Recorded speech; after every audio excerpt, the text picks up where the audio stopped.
We'll go ahead and take a 15-minute break. Ma'am, you may step down. Do not discuss your testimony. You will be back on the stand for cross. Yes, sir. Your Honor. Yes.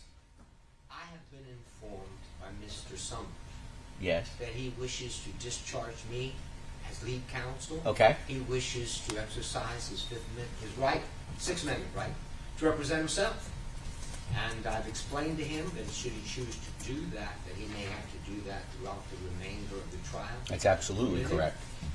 I was prepared, or started to prepare for cross-examination, but I had something different. I was told this morning, so I think he wants to address the court now. The bailiff also has issues. We can do this at the break because they have to do other things if he is going to represent himself.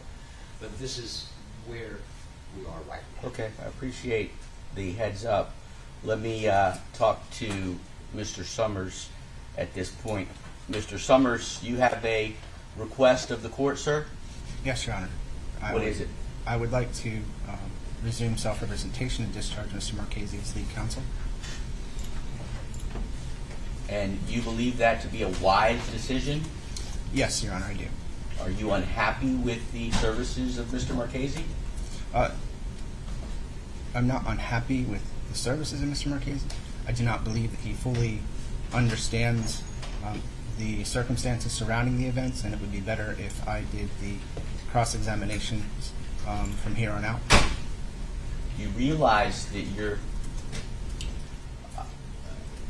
able to continue communicating with him, as I have observed you doing throughout the course of the proceedings, to talk to him while he's representing you, to write notes, to ask that during his cross-examinations he come over and confer with you. You realize that those are all options to you while he's representing you, do you? I do understand that.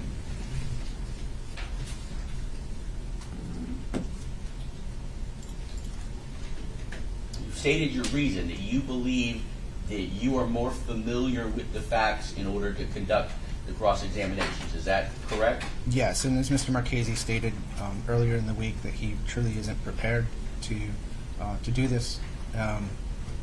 We've talked about it back and forth many times. So let me ask you this, and I just have to ask you some questions to make sure.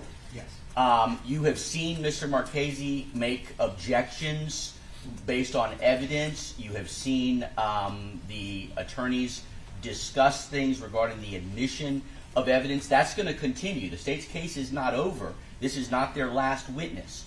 You feel comfortable being able to address there is additional items of evidence that they intend to introduce? Do you feel comfortable and prepared to be able to address those evidentiary issues as they continue to arise during the course of your trial? I do, Your Honor. I've requested noticed the same discovery or evidence on my defense as well. So you don't anticipate any objection to the remainder of the items? No, Your Honor. I accepted all of the items and requested they be on the defense evidence list too.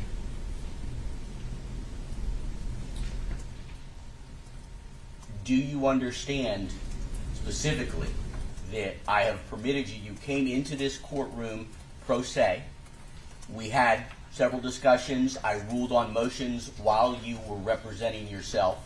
You then made a decision that I found to be a wise decision to have a trained attorney represent you, and I allowed you to have representation.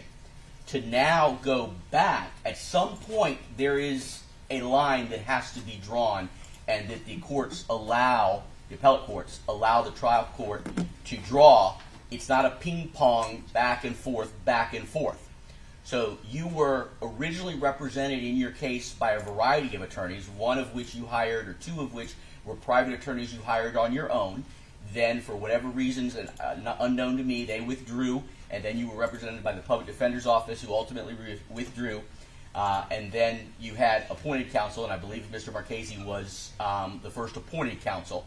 But you were represented, then you became unrepresented under Judge Fuson.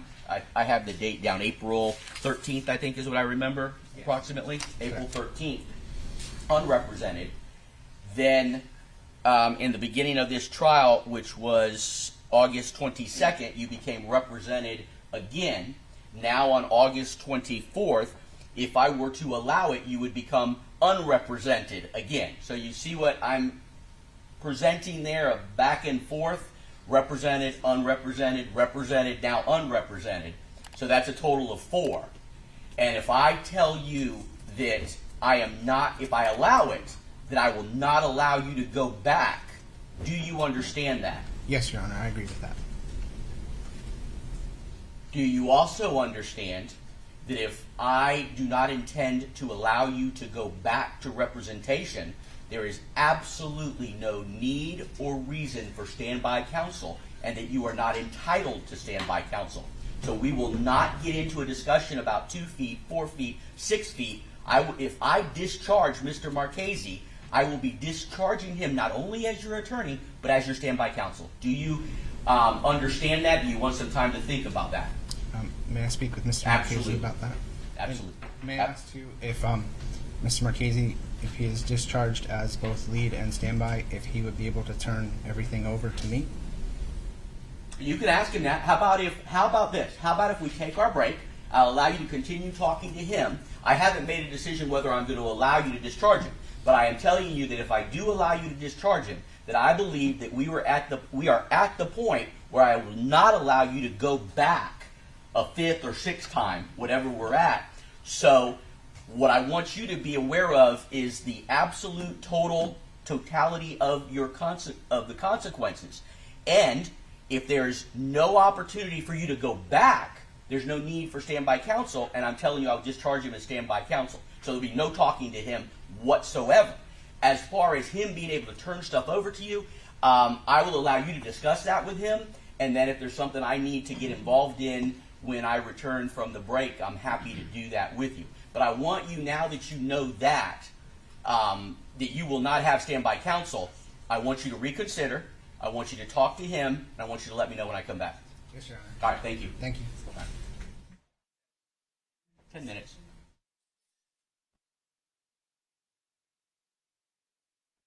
Thank you. Good morning, everyone, still. All right, Mr. Marchese, Mr. Summers, let me just go back to my question of you. Did you have a sufficient opportunity now to talk to Mr. Marchese about anything you needed to or wanted to talk to him about regarding your request now to return to pro se and represent yourself? Yes, Your Honor, I've had an opportunity to speak with Mr. Marchese about I'm sorry? Yes, I have had an opportunity to speak with Mr. Marchese about that. Okay. What is your decision after talking to Mr. Marchese? Your Honor, we would just like to ask you about the standby counsel concern. Mr. Marchese had some questions for you. Sure. Mr. Marchese, you're still representing him, so you have some questions? I do have some questions. I mean, number one, he has my computers. We went through all the trouble that I had before when he was representing himself. Everything was with him at the jail. Then I complained when he said he was going to be his own counsel. Everything had to come back to me, and it did. And now I have to give everything back to him and leave him. I certainly understand that if he gets a point, if he represents himself, he's no longer going to have the opportunity to change again and swap back in for me to come in. And normally you would have standby counsel around for that purpose. And so that if we're not going to do that, you're going to discharge me. But I'm also going to suggest that the reasons for standby counsel to continue without having to step back in later. I have depositions I'm going to go get from Mills that finally printed them out. And I have to go get them and bring them. He has a lot of stuff on my computer that helps. I have a lot of notes and things. I would also consider for the court, anything can happen. He could have a mental breakdown in this mental situation. He could be disruptive. He has not been disruptive. He's been very respectful. But he could be disruptive at some point. And then I wouldn't want a mistrial. I'd be happy to stand in. I understand from time to time when there are objections and you have to approach the bench, you may not want the defendant to approach. We've been talking with the bailiffs about how that could be conducted on his own. But as standby counsel, I would do that for you. I would say that he still wants to represent himself. There's some issues of witnesses and questions he has. We have some subpoenas that haven't been served, especially on the victim. subpoenas were. That's part of the risks of him deciding to represent himself. That's part of the colloquy that's done every time a defendant requests to go pro se, and they're instructed they're at a disadvantage. That's why it's not a wise decision. You may not be able to take depositions like a private attorney. You may not be able to serve subpoenas like a private attorney. I mean, that's part of the original colloquy that has already been gone through with him when he made his decision in front of Judge Buson. I agree. I'm saying that I could help the court to make sure we don't have a mistrial. I could help. Well, you're welcome to stay in the courtroom, but there's no reason for you to be standby counsel. You are right, though, that if something happens that would otherwise result in a mistrial, it would be my, I guess, opportunity to consider appointment of counsel, but it's a situation where he had been warned and told that he'll no longer be in the courtroom, is what I'm thinking. You know, when you say disrespectful or disruptive to the proceedings, I will warn him, as I believe I need to do, before I remove him from the courtroom. Then if I remove him from the courtroom, I would either have to declare a mistrial or I would look to the appointment of counsel. I would prefer to look to the appointment of counsel, but it may be just call the next person on the list, understanding they're not ready, and understanding that it's not their fault. Just like I told you when you said you weren't ready. It's not your fault you're not ready. So I may appoint him counsel who knows nothing about this case. Or I might then appoint you, and you're welcome to sit in the courtroom, and you certainly have more knowledge about this case than anybody else that I might appoint. So I would certainly consider reappointing you. But I can reappoint you. I guess what I'm getting to is I can reappoint you without you being standby counsel up until that point. What I'm saying is, I don't want to leave him in a lurch. There's a lot of things. He's leaving himself in a lurch. It's his decision. But I may still help whether I sit in the back of the courtroom. If you discharge me, certainly understand that the point is that if he represents himself, you are not going to allow him to stop and then have counsel come back on. Absolutely. That's standby counsel. I'm also not going to allow him to have that hybrid counsel that I we agree. went back and forth about. I was just going to say, we're not going to do the 2 feet, 4 feet. Do I sit here? Do I sit there? I don't mind sitting in the back. But as I said, I have to go get a transcript from Mills. He's got my computer. He's going to have to keep my computer the whole time. I have to come protect my computer. Well, are you telling me that you won't allow him to do that and that you won't go get the transcripts from Mills unless you are standby counsel? No, I'm saying I will do it. I'm going to do it anyways, what I'm saying. Then why do I need, and tell me one reason why I need to call you standby counsel if I get all the benefits with discharging, the same benefits if I discharge you? From my perspective, at this point, even though I was telling Judge Fuson when I came on standby counsel, I'm no longer on the court-appointed list. I was before, but I'm not now. So when he appointed me this year, and I still don't know if I'm going to get paid. I'm still in that position now that if I do this, I would at least like to try to get paid to remain a standby counsel. Otherwise, I'm doing things for free, which I'm going to have to do anyway. I just can't leave the gentleman in the lurch. Like I say, everything is on my computer. I have all the other stuff. I would just say, for the court's position, for my position, also, and I certainly understand.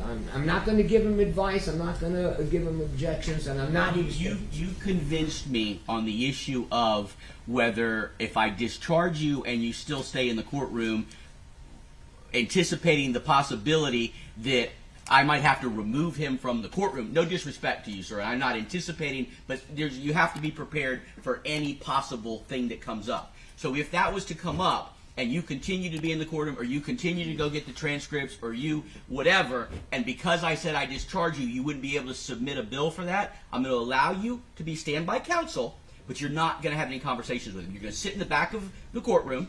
You can do, other than you're not going to have conversations with him throughout the course of the proceedings. But I could talk to him at the breaks and over at night before the next day. I'll allow it. Yes, sir. Thank you.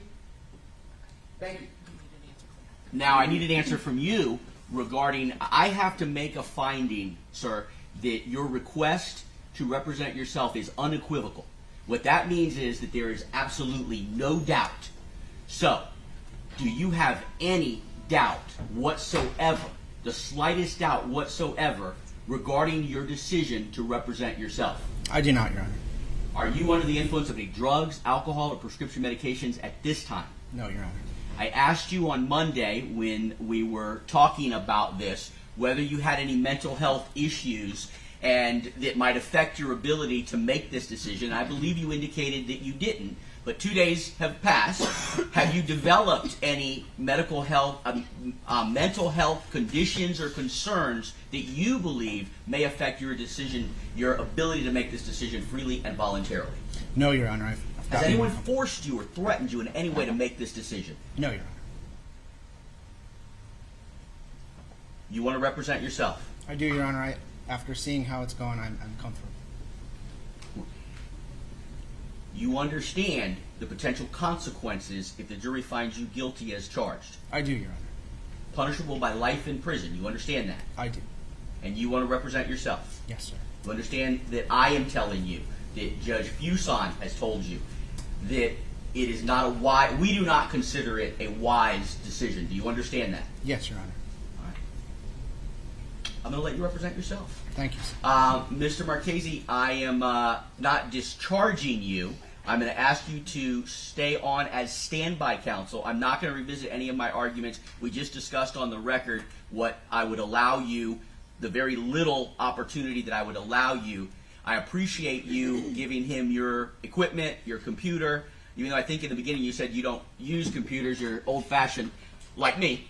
But that's fine. Whatever you are making available to him while you are standby counsel, I appreciate your ability to go get transcripts for him. I appreciate. I'm sure he appreciates it. But at this time, I'll ask you, Mr. Marchese, to go ahead and step to the back of the courtroom. Yes, Your Honor. I'll leave everything here. I'm just doing myself. I have one question. How do we tell the jury?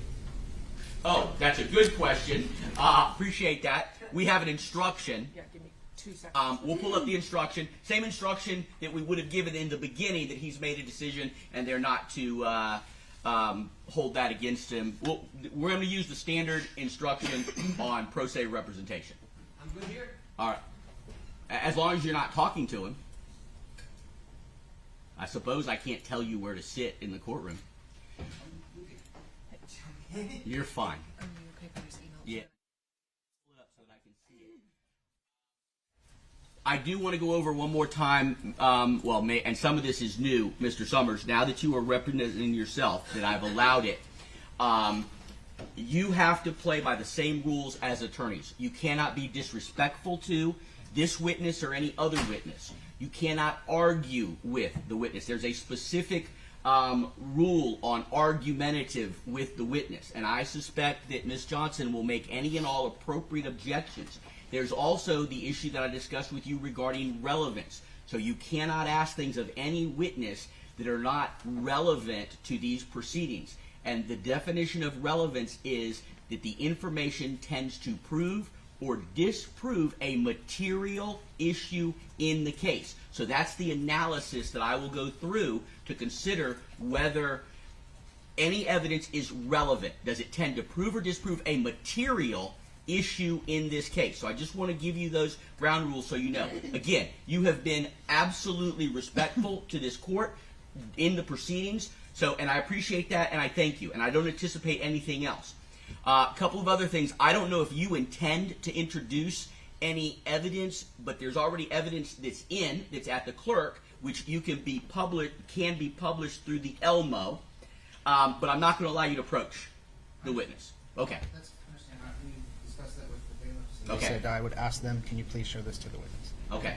And as to approaching the bench, if there's objections, I'm gonna make a ruling on them.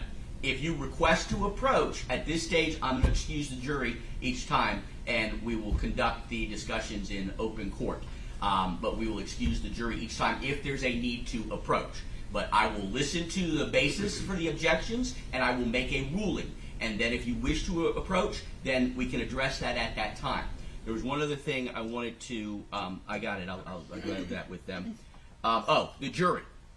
The jury has requested of the bailiffs if we could take shorter breaks because they fear that we're not going to get to the end of this. So the jury is concerned. They're probably happy that they're being told now that we're taking a 30-minute lunch and their lunch orders are being taken.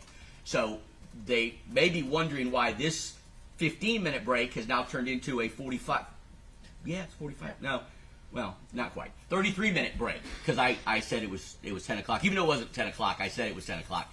And it's 10:33 now. So it's much longer than 15 minutes. I'm sure they're wondering.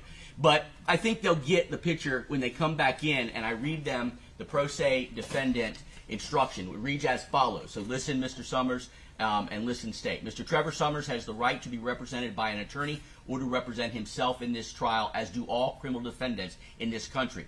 He has, what I will say is, it says he has exercised his constitutional right to act as his own attorney. He has now exercised his constitutional right to act as his own attorney. This decision should not affect your consideration of this case. It's the standard, except that I am adding the word now. Any objection from the state? No. Any objection, Mr. Summers? All right, so that's the first thing I'm going to read to them, and then they will probably understand why the break was so long.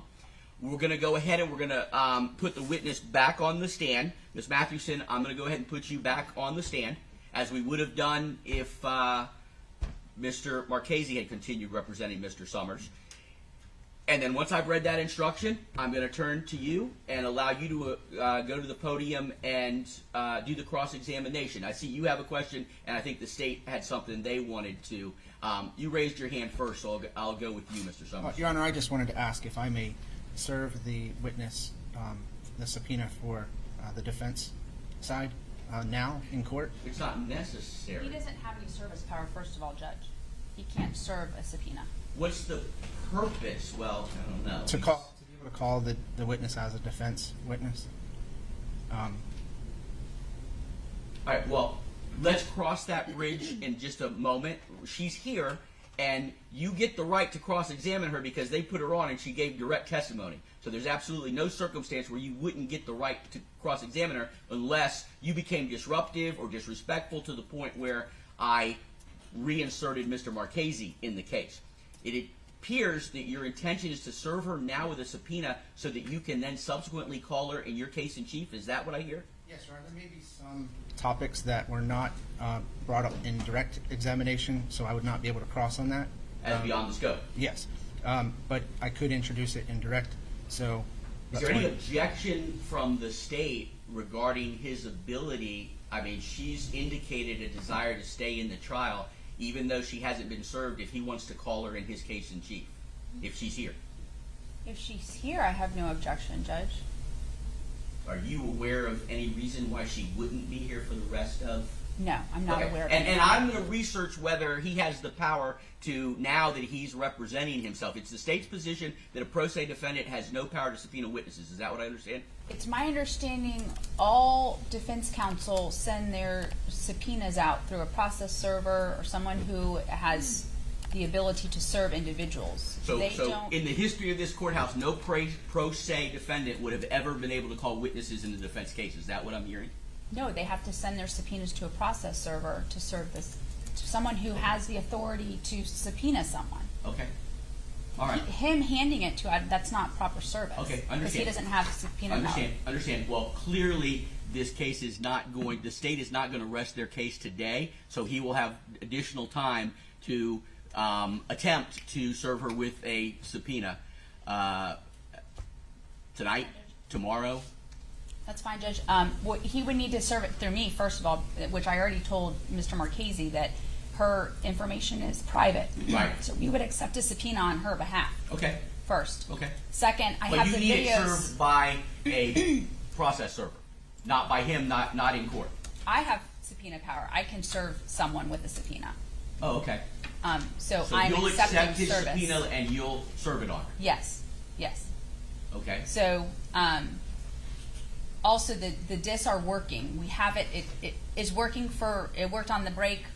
That's good news. 20 minutes ago. So I don't know if Your Honor wants me to play it now, because Yes. once he starts changing it, changing things, I don't know if you ask me to play it, if it's going to be ready to go, but I know it is working right this moment. Yeah. Well, and I'm going to leave the decision up to you, but I'm glad you reminded me. It was my understanding that was your intention to publish the material once we had the break, even though you finished the questioning, that you were going to publish the material. I will absolutely allow that if that's what you would like to do. I think it might be best Okay. since we All are right. having some So technical then, issues. Mr. Summers, you're not going to start your cross-examination until after they have published the evidence that they introduced through this witness that they were unable to do during the direct examination. Yes, I understand that. Okay, not a problem. May I provide the subpoena? Let's just hold on to it for now. I want to get the jury out here, but most likely. So we'll do that on the next break, the lunch break. Thank you, Your Honor. Unequivocal. Record is clear. Not only do I find that his decision is unequivocal, his request, but it is a knowing and voluntary decision that he has made to represent himself. So the record is clear. Let's get the jury.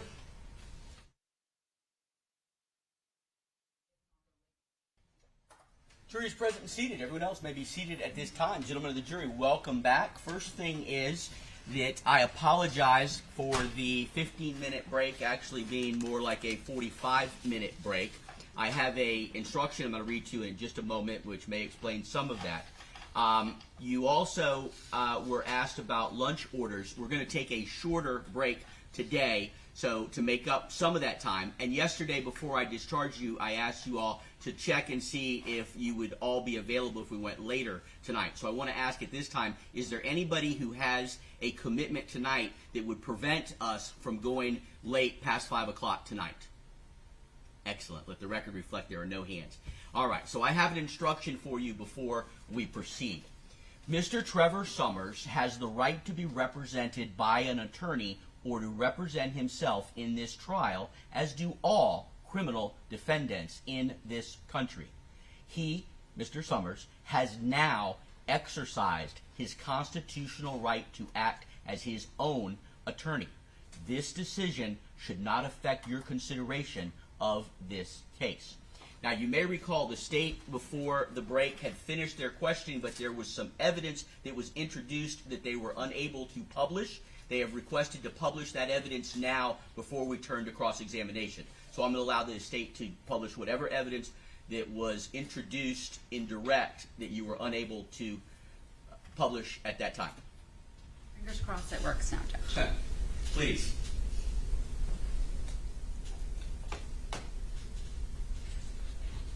Judge, at this time I'll be publishing the McDonald's video first. Let's just put the exhibit number on the record. I apologize for not knowing what that is. It is exhibit number, or letter R.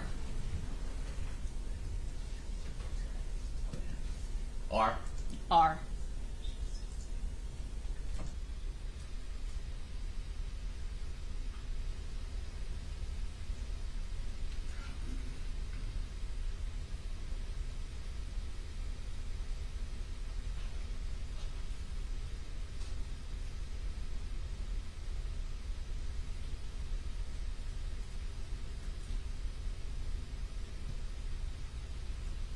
Judge, I'm going to republish camera A at 1A as it was glitchy. All right.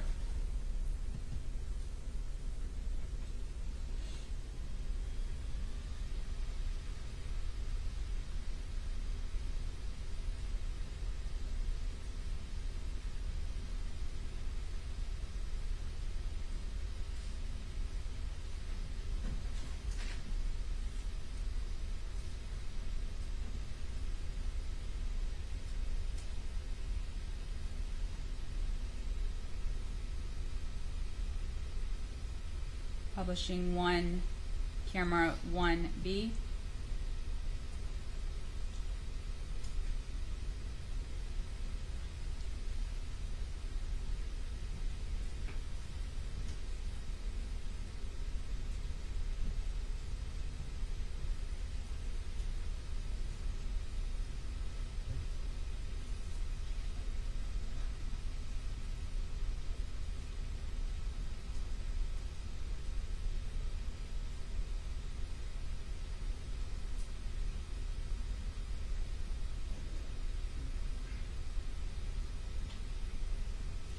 Publishing 4A.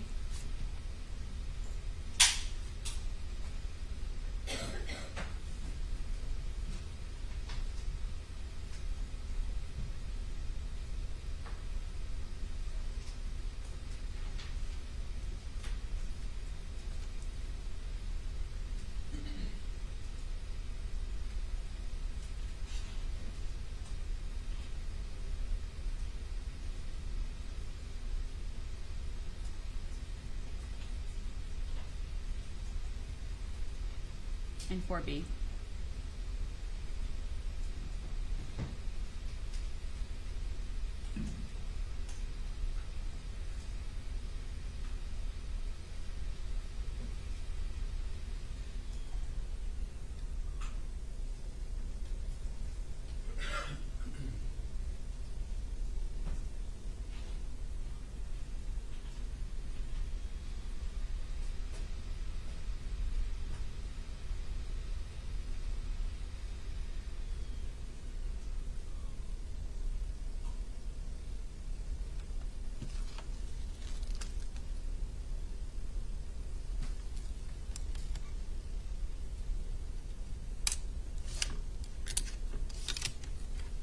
Is that all of the items you wish to publish? Yes, Judge, at this time, yes. All right.